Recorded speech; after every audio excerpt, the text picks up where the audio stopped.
C'est l'histoire de comment Dieu était à la recherche d'une épouse pour son fils. Chaque livre est différent d'un autre.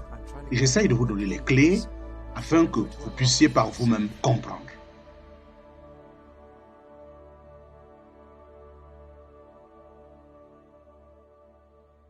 Étude la lettre de Jean, partie 1. Presque à la fin du Nouveau Testament, nous avons encore 3 lettres qui restent, une un peu longue et 2 autres très courtes. Et la grande différence entre les lettres de Paul que nous venons de voir, c'est que c'est quelqu'un d'autre qui lisait et le Saint-Esprit a ainsi inspiré ceux qui écrivaient les Écritures. Le Saint-Esprit n'a pas étouffé leur tempérament ou leur caractère ou leur personnalité. Et ça, c'est très merveilleux. Dieu peut utiliser notre personnalité et il y a une différence, un différent sentiment entre les différentes lettres. Et ainsi, certains parlent des lettres adressant comme un père. Les lettres de Jean, certains disent c'est un grand papa. Et quand Jean écrivait ses lettres, il était le seul apôtre qui restait et c'est le seul qui est mort, âgé et très vieux. Et tous les autres ont été assassinés et Jean est resté vivant. Et puisque Jésus-Christ avait déjà parlé par rapport à ça, lorsque Pierre avait été dit par Jésus-Christ que tu vas mourir d'une mort horrible, la crucifixion, tu vas être emporté quelque part par d'autres que tu ne voudrais pas. Et Pierre a dit, mais qu'en est-il de Jean? Et Jésus a dit, ça, ce ne sont pas tes affaires, Pierre. Si je veux qu'il vive jusqu'à ce que je vienne, où est ton problème? Ça, c'est mon problème à moi. Et à partir de là, il y a une rumeur s'est étendue que Jean va rester jusqu'à Jésus-Christ vienne. Ce n'est pas ce que Jésus est en train de dire. Et dans l'évangile de Jean, Jean corrige cette mauvaise impression. Ici, il a vécu jusqu'à très vieux et il prenait soin de Marie, la mère de Jésus-Christ. Et il s'est déplacé à Éphèse et c'est à partir d'Éphèse qu'il a pu écrire ses lettres. Et nous allons lire dans le livre de Révélation, qui n'est pas connecté avec ceci. Lorsque nous regardons à ces lettres, elles sont, une fois de plus, beaucoup se disent même que ce n'est même pas Jean qui les a écrits, mais quand vous comparez ces lettres avec l'évangile de Jean, ça a le même style, ça a la même manière d'être, ça a le même vocabulaire. Et la plupart des aspects sont la même chose. Mais ce qui est intéressant et qui lie bien ces lettres de Jean, dans le sens, néanmoins, nous voyons que tout au long de ces lettres, il y a ce contraste. Jean, c'est quelqu'un de blanc et de très noir. Il présente toujours des choses selon un contraste. Et nous qui lisons dans un âge, la relativité, nous voyons cela très différent. La relativité veut dire que toute chose, chacun doit donner son opinion. Il n'y a pas de vrai, il n'y a pas de faux, il n'y a pas de blanc et faux. Toute chose peut œuvrer. Nous vivons dans une société qui pense ainsi dans la manière révolutionnaire. Ainsi, dans la Bible, on voit c'est blanc ou noir. Et Jean, de manière particulière, voit les choses très claires. Il parle de la vie ou la mort, la vie ou les ténèbres, la vérité ou le mensonge, l'amour ou la haine, la justice ou là où il n'y a pas de justice, les enfants de Dieu, les enfants de Satan, l'amour du Père, l'amour du monde. Et ainsi, il n'y a pas de milieu. Il n'y a pas être entre où vous marchez dans la lumière ou vous êtes dans les ténèbres. Et vraiment, c'est un grand contraste qui est clairement présenté. Et il n'y a pas d'autre chemin. Tout le monde doit être soit dans l'un ou dans l'autre. Et ceci m'explique comment Jean a pu écrire ses lettres. Et l'évangile aussi est dans le même style. C'est de cette façon qu'il pense. Cette lettre est adressée à qui? Il nous est dit au chapitre 2, versets 12 à 14. Il dit, je vous écris à 3 groupes de personnes. Il dit, je vous écris petits enfants, je vous écris jeunes hommes, et je vous écris pères. Et il n'est pas juste en train de crier à des personnes des âges physiques, mais à des âges spirituels. Les jeunes, c'est des jeunes convertis. Ceux qui sont enfants, c'est des jeunes convertis qui viennent de naître. On doit leur donner le lait et non pas la viande afin de les aider. Ainsi, les enfants qui ont expérimenté 2 choses, ils connaissent le pardon et maintenant ils connaissent que Dieu est le Père. Voilà, leur connaissance, elle est limitée et il leur écrit. je vous écris petits enfants, les jeunes convertis, les bébés en Christ, et aussi, il voudrait aussi écrire aux jeunes hommes, ceux qui ont un peu grandi, ceux qui sont un peu matures. Et il dit 3 choses par rapport à ces jeunes. Il dit, vous qui êtes jeunes en Christ, qui développent déjà la force, qui sont déjà forts, ils ne sont plus faibles comme les bébés, et ils peuvent aussi digérer cette nourriture spirituelle qui est la parole, ils étudient la parole, et ceci les aide à grandir davantage. Et par-dessus tout, ils ont leur première guerre, leur première bataille avec Satan, ils remportent la victoire. Et ainsi, cela vous aide quand vous vaincrez le diable dans les batailles. Et voici des jeunes chrétiens qui sont en train de grandir et de devenir forts dans ces 3 types. Et enfin, il écrit beaucoup plus aussi à ces anciens, à ces chrétiens anciens qui les appellent les pères. Il les écrit parce que leur expérience a eu beaucoup de poids et certains lisent l'expérience, non pas la profondeur. Il dit les pères, et c'est des personnes qui sont vraiment matures dans la chrétienté, qui aussi ont l'expérience profonde en ce qui concerne. Ainsi, il écrit à ces 3 groupes et une cible à atteindre. Il place tout ceci dans un sens mal. Rappelez-vous, tout le Nouveau Testament ne s'adresse qu'aux frères. Il ne s'adresse pas aux frères et sœurs. Pourquoi? Ça, c'est un aspect très important à noter pour beaucoup de raisons. Il ne parle que des frères, mais pourquoi est-ce que c'est dans le sens mal qu'on insiste beaucoup ici? Parce qu'il n'y a pas dans la Bible aujourd'hui, des gens parlent même des frères et sœurs.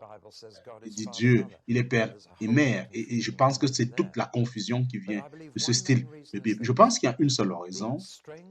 La force et le caractère de l'Église ne peut être vu qu'au travers des hommes. Et les hommes ont la responsabilité ou le leadership de gérer l'Église comme chez eux à la maison. Et leur caractère est très important. Là où une église, où les hommes sont forts, cette église aussi va être forte. Là où les hommes sont faibles, cette église automatiquement sera faible. Et c'est l'une des raisons pour lesquelles j'ai passé beaucoup de temps, ces 12 dernières années, à appeler les hommes à des conférences. Et la plupart des lettres que je reçois viennent des femmes. Qu'est-ce qui se passe avec les hommes? Alors que là où les hommes sont forts, l'église peut être faible. Ainsi, les femmes et les enfants peuvent être aussi solides. Mais quand les hommes sont faibles, l'église aussi serait faible. Et frères et sœurs, les frères sont très importants. Et vraiment, je serais une personne à l'aise si je pouvais gérer chaque famille dans l'église où les femmes, elles est de manière spirituelle aussi, elle a sa place. Mais il est important, dans le cadre de la santé, que l'homme soit la tête et ainsi l'homme est la tête. J'espère que vous comprenez. Ça, il parle plutôt des mâles. Il ne met pas des femmes là, ni des enfants. Il dit que ces hommes, ils doivent être forts dans la foi. Ainsi, les enfants aussi et la femme pourront aussi être forts. Et c'est un conseil important. Et c'est ainsi qu'il est en train d'écrire. On se pose la question, à qui est-ce qu'il écrit? On a beaucoup de réponses parce qu'il donne beaucoup de réponses. Et je vous donne 2 réponses, 2 possibilités. L'une est longue, l'autre est courte.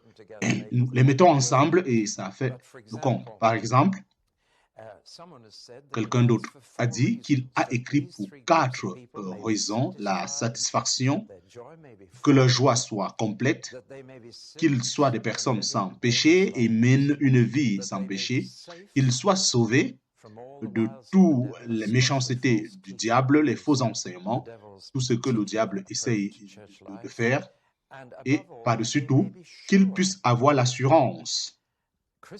Les chrétiens ont besoin d'avoir l'assurance. Et c'est une doctrine d'assurance dans ces lettres qui est très importante que Jean donne. Nous ne devions pas être continuellement nous lever tous les matins et être dans l'insécurité, mais être sûrs qui nous sommes en Christ, en Dieu.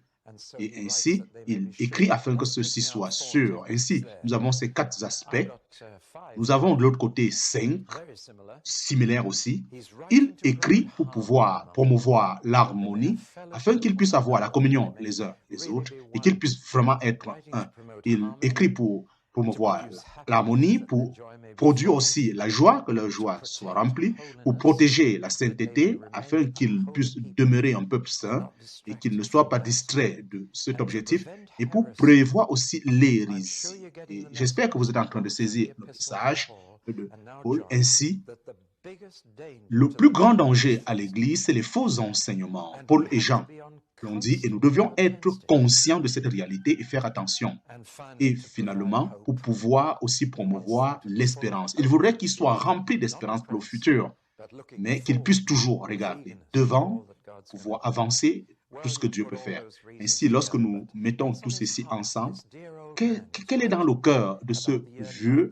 Dans les années 92, il est en train d'écrire 66 ans après avoir écouté Jésus lui a dit, suis-moi. Maintenant, il est un papa très âgé avec une langue, il dit petits-enfants et jeune homme, père.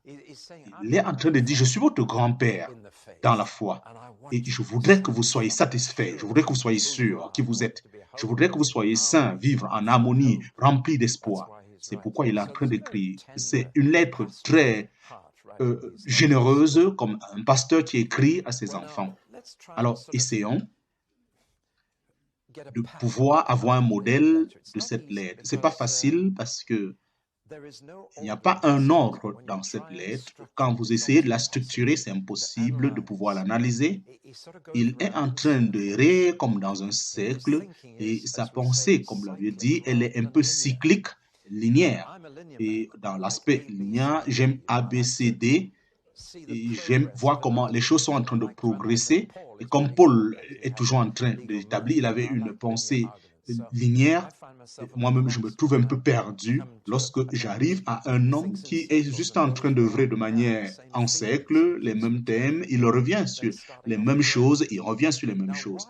Pourquoi est-ce qu'il pense de manière cyclique? C'est un pécheur. Nous devons le savoir. Ce n'est pas un homme de loi comme Paul, c'est un pécheur. Un pécheur, il va parler d'une chose, il revient. Il était un homme inéduqué en plus. Il n'était pas amené à penser de cette façon. Et pour plusieurs raisons. Une autre raison, c'est qu'il a de l'âge. Un vieux papa qui prend soin et il est toujours en train de parler des mêmes choses. C'est une caractéristique de ceux qui sont âgés. Mais je pense que la vraie raison, et ceci, c'est que c'est un juif et il écrit dans le grec, mais dans une langue juive. Lorsque vous utilisez la littérature juive, la sagesse, comme le livre de Proverbes, elle est caractéristique. Et je ne sais pas si vous avez déjà écouté les Juifs qui parlent, ils sont là, ils parlent toujours des choses là tout autour, oui, de cette façon, de l'autre façon. Un Juif un jour m'a demandé, tu sais pourquoi les Juifs ont des mêmes coups? Je dis, oh moi je ne sais pas. Il dit, et il y a cette façon d'être, on parle ici d'une main, de l'autre. Et c'est la sagesse juive de parler autour d'un sujet. Vous voyez le livre de Proverbes, par exemple, toujours au nom d'un sujet, il revient, la paresse, comment gérer sa femme et quelque chose d'autre, et la malédiction pour celui qui n'agit pas, écrit, et il revient encore sur la paresse, il va encore sur l'histoire des femmes. Avez-vous noté, Proverbe est toujours en train d'aller dans un... Et toutes choses doivent être pour vraiment saisir un sermon sur la paresse. Et la même chose dans les lettres de Jacques. Quand vous lisez les lettres de Jacques, il parle ainsi de la foi, les œuvres, il revient. C'est caractéristique à la sagesse juive pour toujours tourner en rond, ayant plusieurs thèmes. Ils sont en train de reparler toujours de ces mêmes thèmes. Ainsi, vous ne pouvez pas structurer. Alors moi, je l'ai mis sur un diagramme comme un monde ayant ces principes, deux parties dans ce monde. Et ce qu'il est en train de dire, j'aimerais que vous vivez dans l'atmosphère d'en haut et non pas dans l'atmosphère d'en bas. J'aimerais que vous demeurez toujours en haut avec la parole de Dieu et non pas avec le monde et sa façon d'être. Et vraiment, ce diagramme, vous êtes, pendant que vous êtes en train de lire les lettres de Jean, parce que le monde qui est en haut est différent. C'est là où les enfants de Dieu doivent normalement vivre. Et c'est un monde de la vie, de l'amour et de la lumière. Parce que la plus grande influence c'est la vie de Dieu. Mais si vous vous retrouvez en bas dans la création, c'est là où les enfants du diable vivent. Et dans ce monde, il n'y a pas de loi, il y a la convoitise et il y a le mensonge. Parce qu'ils sont influencés par le système du monde et le diable. Et ça, c'est un choix que chaque chrétien doit pouvoir faire face. Soit il va vivre selon le système de ce monde ou selon la parole. Et ceci doit être le caractère, cela doit être le type d'atmosphère autour de la personne pendant qu'il vit. Si vous aimez le monde, vous allez vivre selon ce style de vie. Si vous aimez la parole de Dieu, vous allez vivre selon le style d'en haut.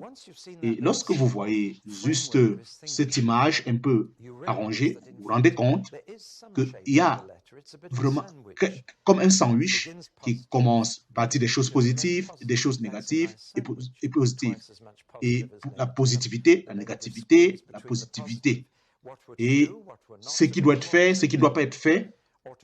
Et ainsi, pour expliquer un peu la lettre, dans le chapitre 1, il commence par la lumière, et pendant que nous évoluons au chapitre 2, la vie, la lumière, et nous avons l'aspect négatif qui se concentre sur le monde, sur la manière de vivre, la convoitise, le mensonge et vivre sans loi. Ça, c'est chapitre 2, verset 15 jusqu'à chapitre 3, 10. Quand vous allez dans le sens positif, vous voyez, l'amour est tellement, il met l'emphase sur l'amour, il est la seule personne qui a déclaré cette déclaration, Dieu est amour.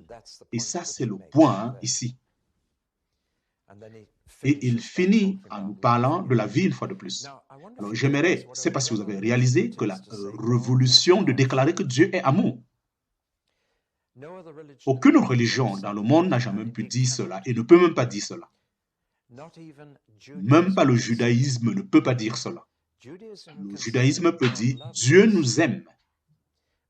Mais c'est une déclaration différente de déclarer que Dieu est amour. Cela signifie que Dieu est plus qu'une personne. Parce que vous ne pouvez pas être amour par vous-même. Vous comprenez ce principe? Parce que nous savons que Dieu est Père, Fils et Saint-Esprit, alors nous pouvons déclarer que Dieu est amour. Parce que avant, il n'y avait personne. Il n'y avait que le Père, le Fils et le Saint-Esprit. Le Père aimait le Fils aimait le Saint-Esprit aimait le Fils, le Père aimait aussi le Saint-Esprit. Dieu est amour, cela veut dire que Dieu est plus qu'une personne. Selon la conception judaïque, Dieu c'est une seule personne. Alors, il ne peut pas être amour. Vous comprenez ce principe très intéressant. Vous comprenez combien cette déclaration est forte de déclarer que Dieu est amour et cela veut dire qu'il n'y a pas qu'un seul Dieu. Vous pouvez uniquement dire que Dieu est amour si vous croyez que c'est une dimension de trois en un seul. À défaut, il ne peut pas être amour. Vous pouvez juste dire qu'il nous aime. Mais lorsqu'il n'y a pas nous à aimer, comment est-ce que Dieu peut être amour? À moins que c'est trois en un. Dans un amour parfait. Et quelqu'un m'a posé la question, pourquoi est-ce que Dieu agit ainsi? Je lui ai dit, Dieu, il a eu un fils qu'il aimait beaucoup et il a voulu une grande famille. Pour moi, c'est aussi simple. Il voudrait partager son amour qu'il avait déjà avec des fils. C'est pourquoi il a voulu faire beaucoup de fils. Et voilà, dans ce cas. Alors, voilà un peu la ligne directive. Nous avons beaucoup à parler. Avançons un peu plus vite.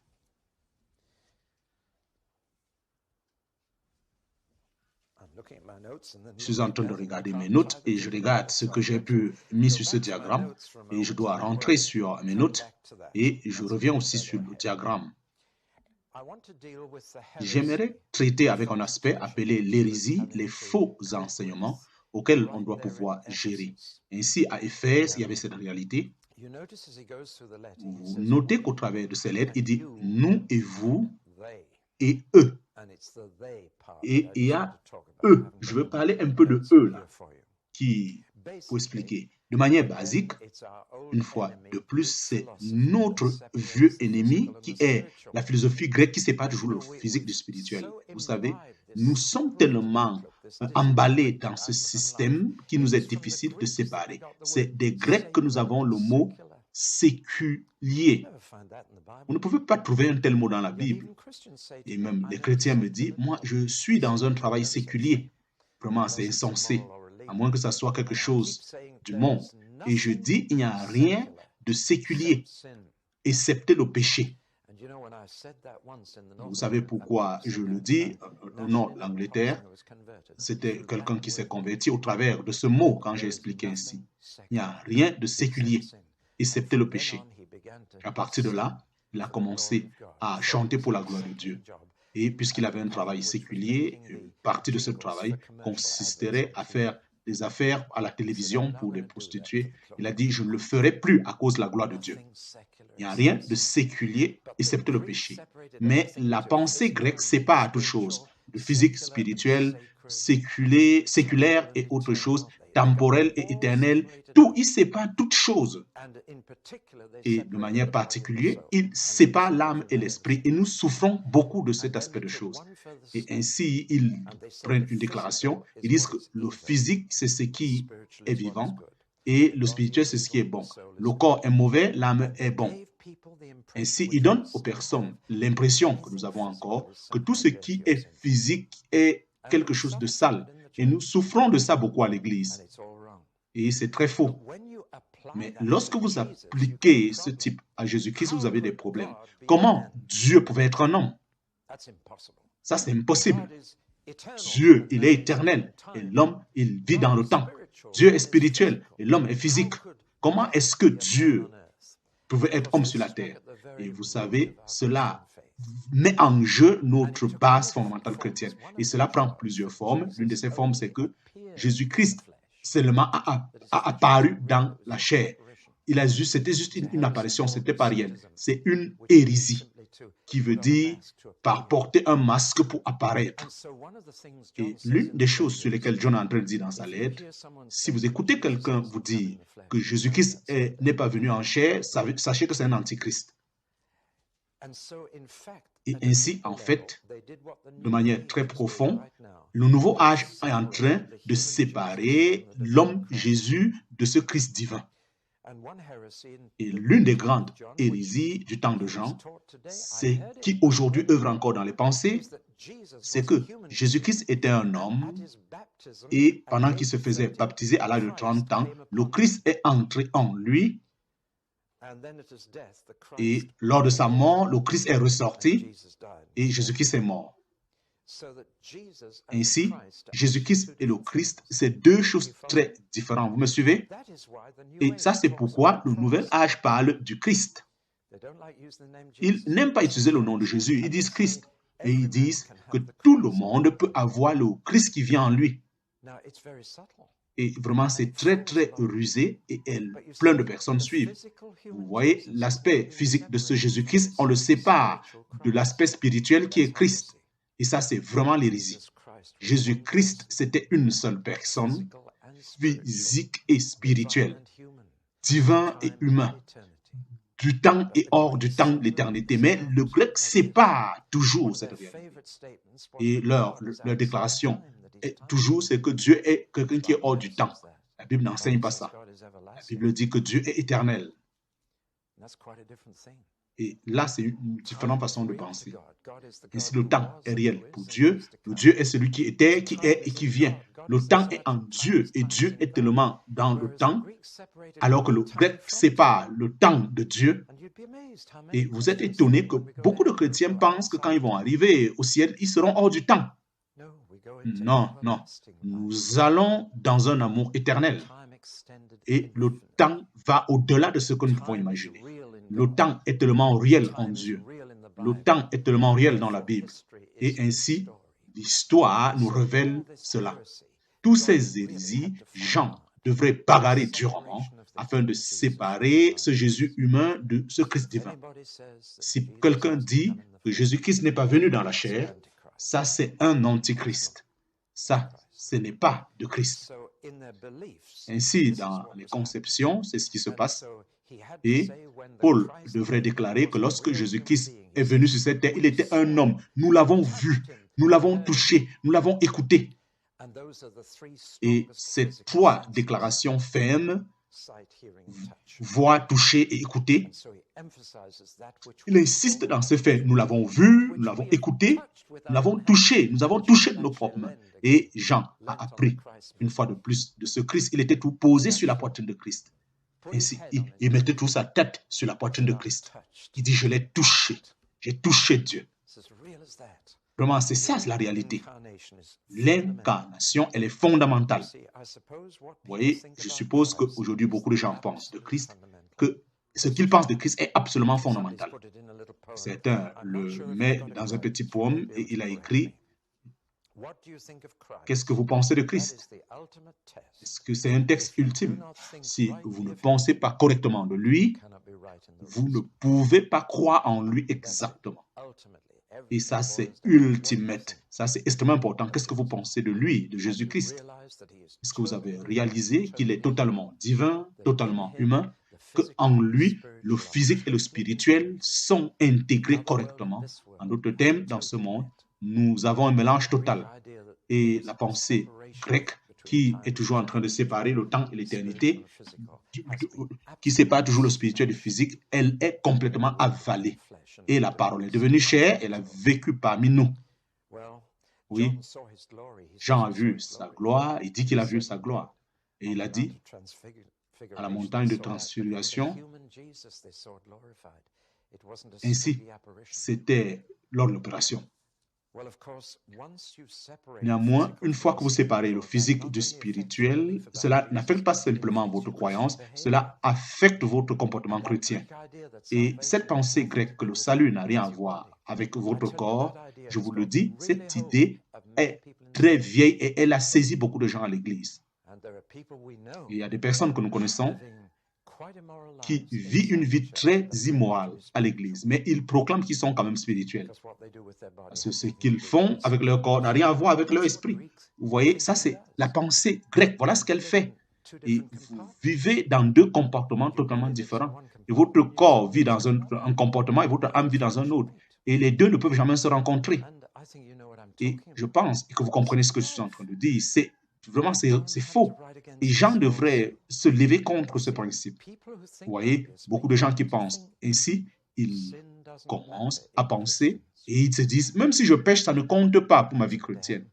Moi, je vais quand même, j'ai déjà mon ticket pour aller au ciel. Si d'autres vont jusqu'à dire que le péché n'existe pas en Christ, que c'est un type de perfectionnement, tant que Dieu est concerné, moi, je n'ai pas de péché.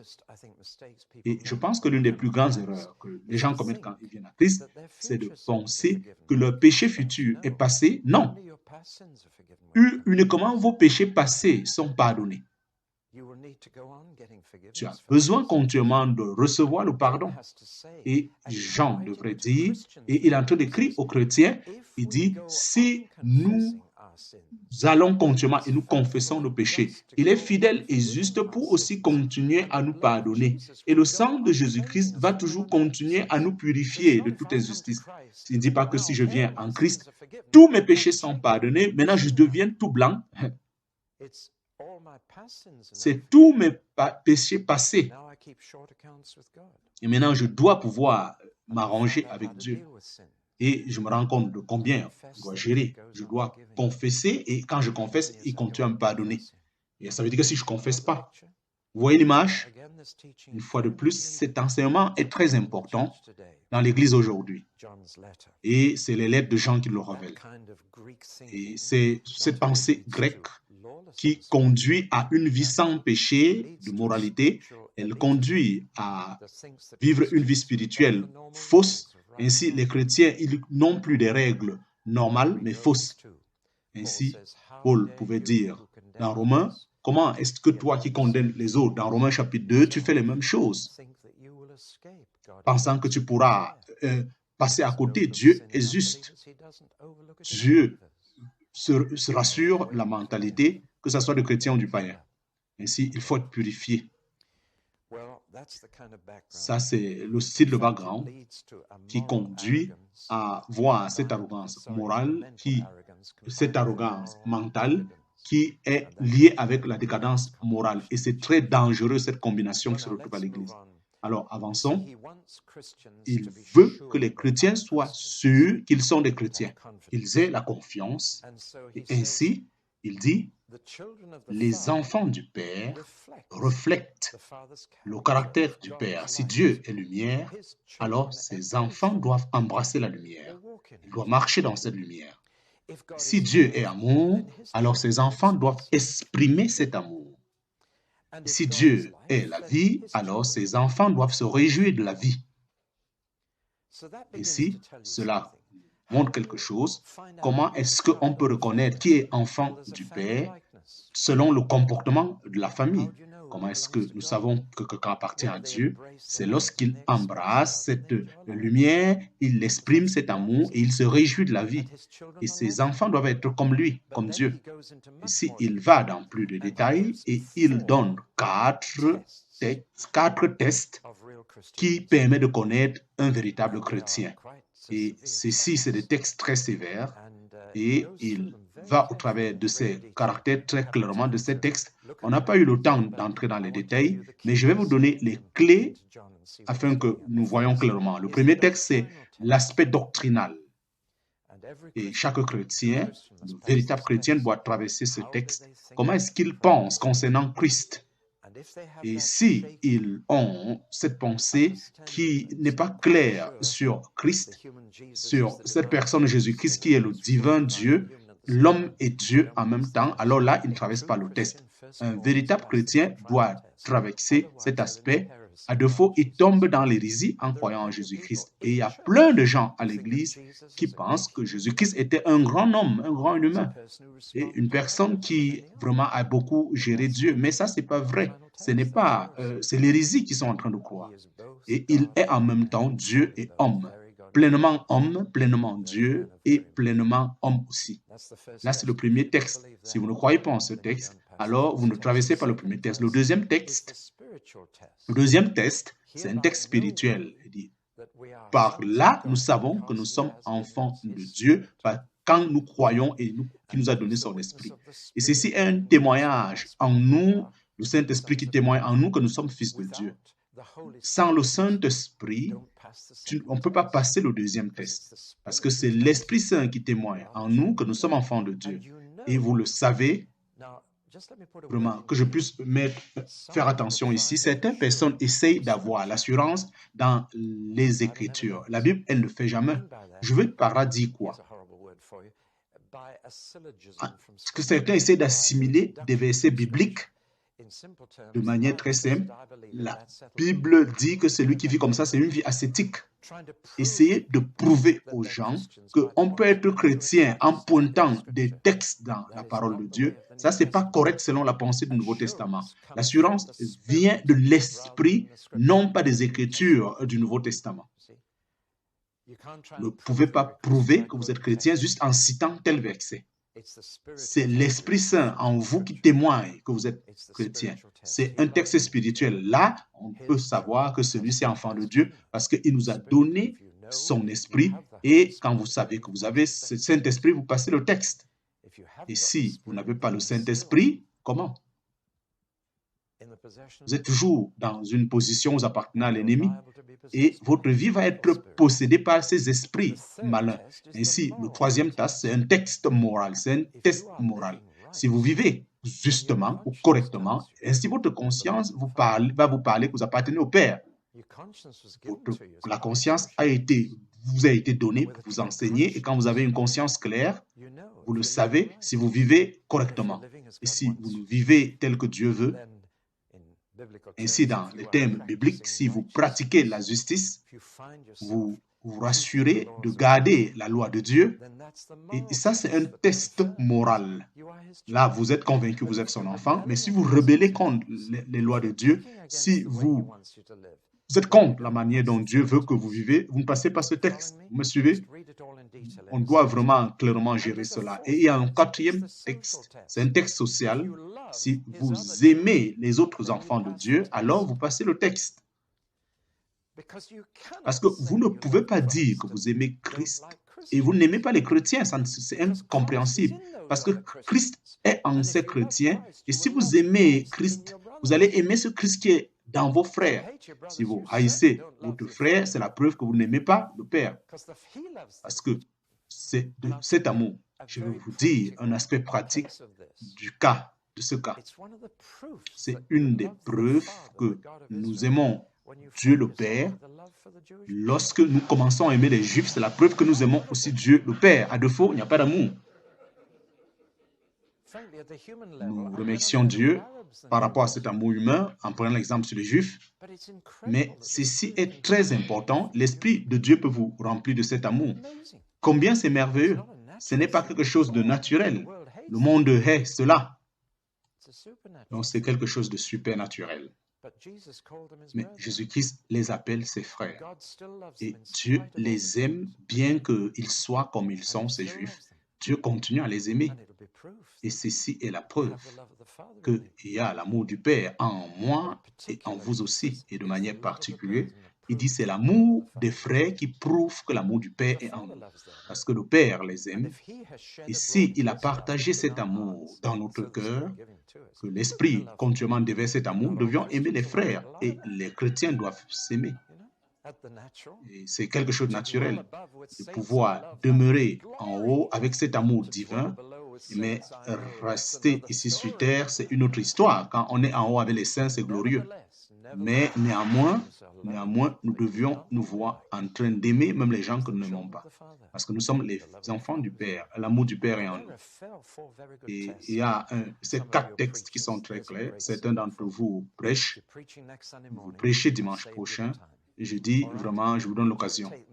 Vraiment, prenez ces 4 textes, la doctrine, l'aspect spirituel, l'aspect moral et l'aspect passant ces 4 textes. Vous seriez un chrétien sûr que vous vivez dans la véritable famille de Dieu et que vous êtes des pères et des hommes et des femmes de Dieu. Ainsi, lorsque vous avez cette assurance, ceci vous donne une confiance très forte. Dans 3 dimensions, c'est présenté. Cela vous donne une confiance très forte en vous-même, de savoir chaque jour que je suis enfant de Dieu. Chrétiens ne devraient pas être de manière des gens peureux. Non, ils devraient être des gens qui marchent avec la tête levée. Quand on parle des gens qui marchent correctement, ils doivent lever leur tête correctement.